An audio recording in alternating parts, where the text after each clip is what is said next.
Howdy once again, it's Mr. Pete here, and I hope you watched my recent video where I assembled this beautiful RETROL vertical boiler steam engine. And if you did not, I'll flash that on the screen right now. And tips number 1077 was part 1 of a 2-part video, so this is part 2, which is tips number 1078, where I assemble the RETROL GF01 mechanical workshop kit. And this was provided by Engines DIY. So the whole idea here by RETROL is to provide a little fun toy or a load to put on to this mill engine by belts, and this is what it will look like. Let's get it unboxed.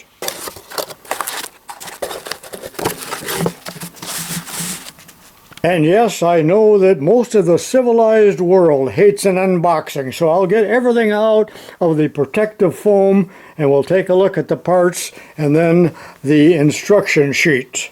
And this is what the completed workshop looks like, along with the jack shaft, a drill press, a grinder, a switch, and a work light.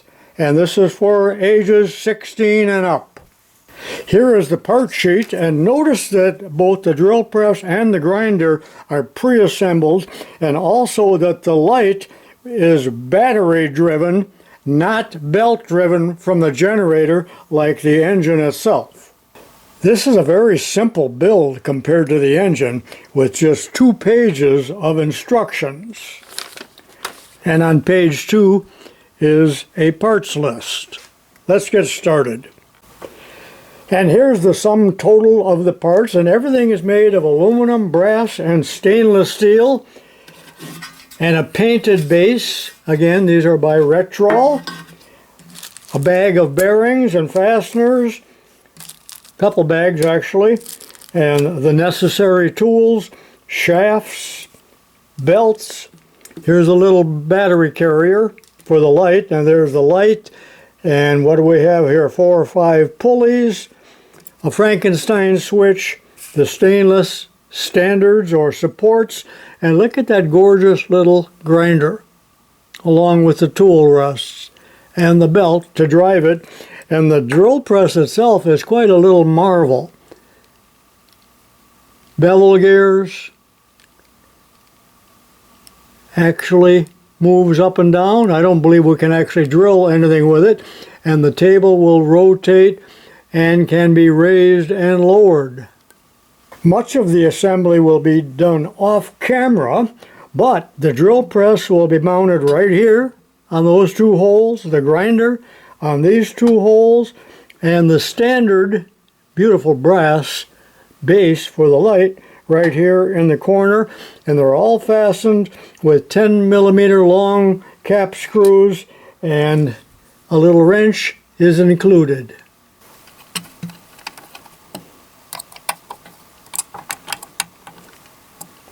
Next, the Frankenstein switch is mounted right here with the single longest screw in the kit, and then the work light will be threaded, the wires threaded through the standard here, come out the bottom and just slid in.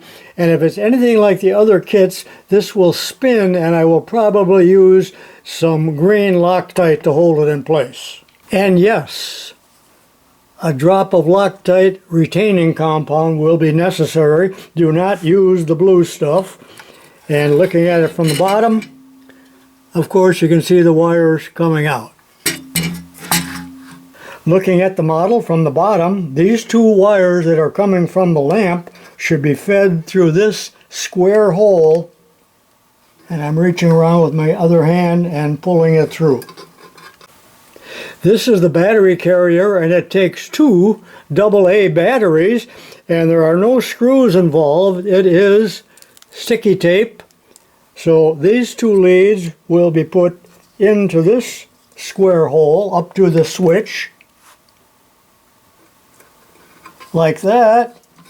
And I don't think it's too critical where this is placed, but according to the directions, it's approximately in the middle here, where it does not interfere with any other screws, and try to get it on square and straight so it looks good. And then press it firmly, and I don't think it's going anyplace. Now let's do the wiring, and holy mackerel, those are tiny Phillips screws, but they did provide a jeweler screwdriver. So put the two red ones on the same side, one here and one right here, and the two black ones, one here and one here. I'll do that off camera. Boy, will that be fiddly. For best results, use only copper top Duracells. Let's see if it works.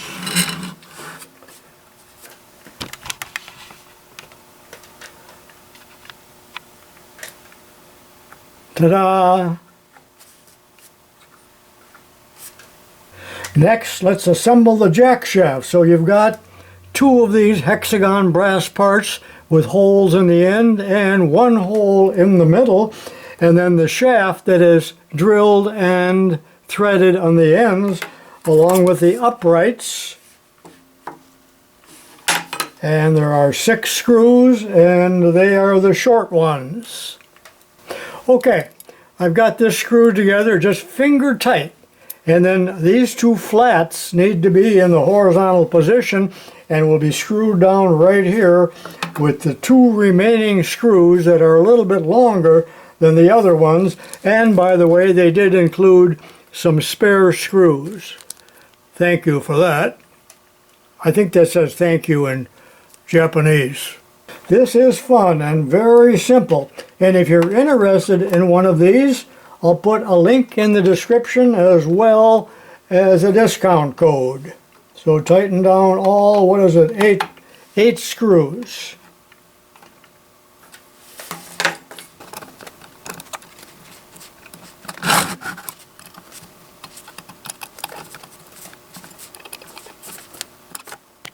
There are 5 brass pulleys and 5 tiny grub screws and 1 tiny Allen key. So I'll get all of these started into the set screw holes off camera because this will be fiddly. Now this is where it gets tricky. You'll have to put the little belt, one of the short ones, on the drill press when we put the top shaft in, and bring this belt from the grinder up as well. Make sure you do that. Now there are 4 little ball bearings, and they are flange type, and 2 of them go in these holes on the top, one here, and then 2 down here.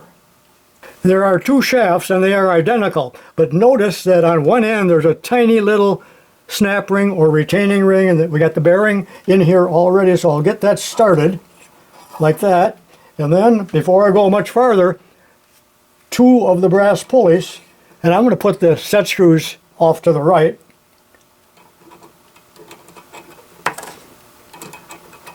Like this. And I'm going to bring those 2 belts up before I go any further.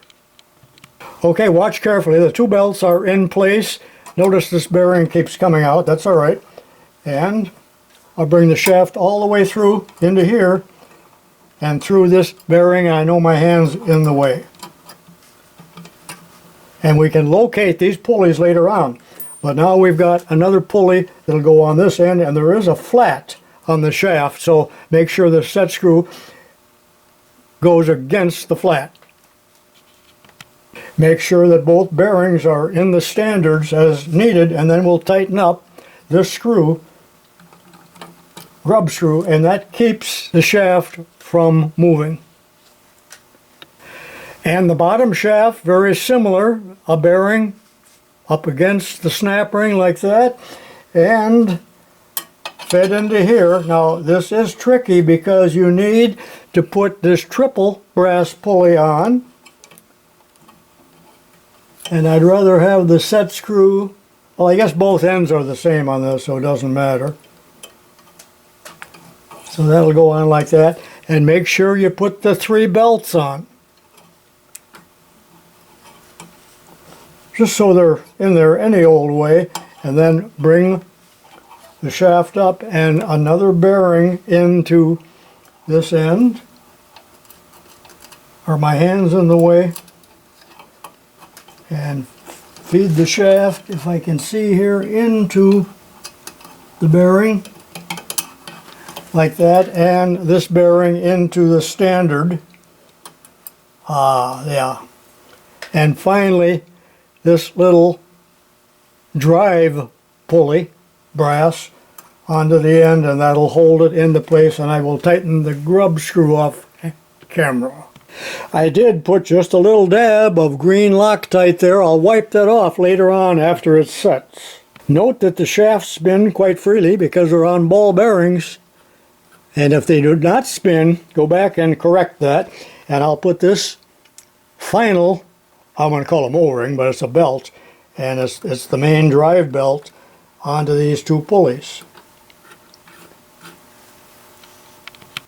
Now I'm looking down, bird's eye view, and I will align this belt, and you just do that visually.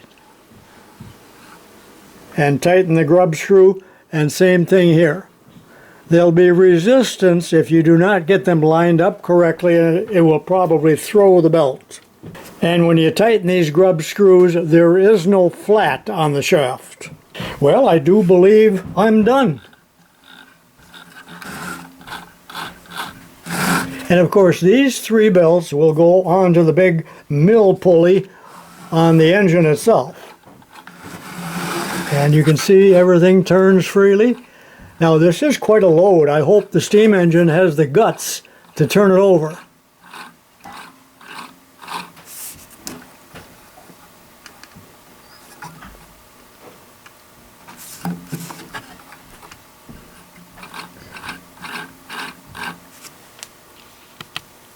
Well, one rather major thing to do here now, I still haven't tightened up this brass pulley. It's a 3-groove, and some disassembly will be required in order to thread these 3 belts onto this triple pulley.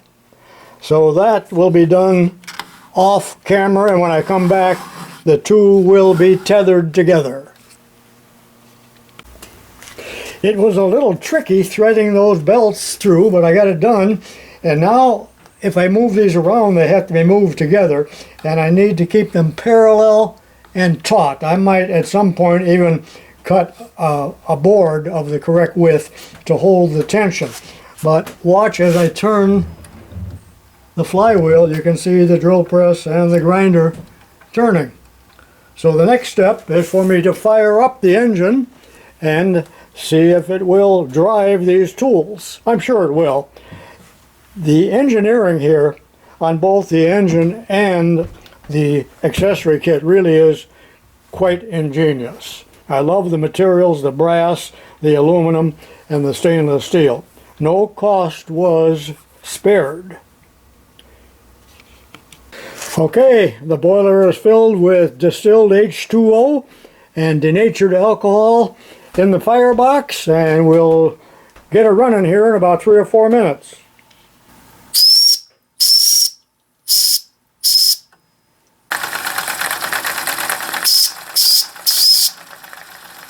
And there she goes. Let's drill some holes.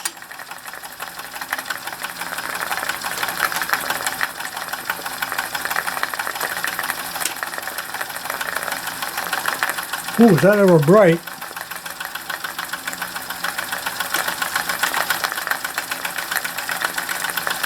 Wow, is that awesome. Balls out. Let's have some light.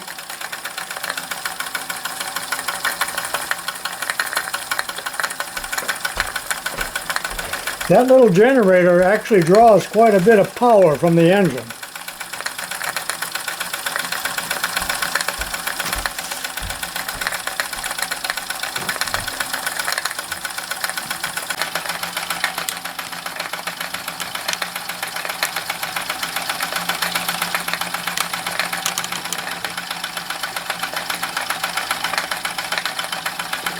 Need to address those wheels.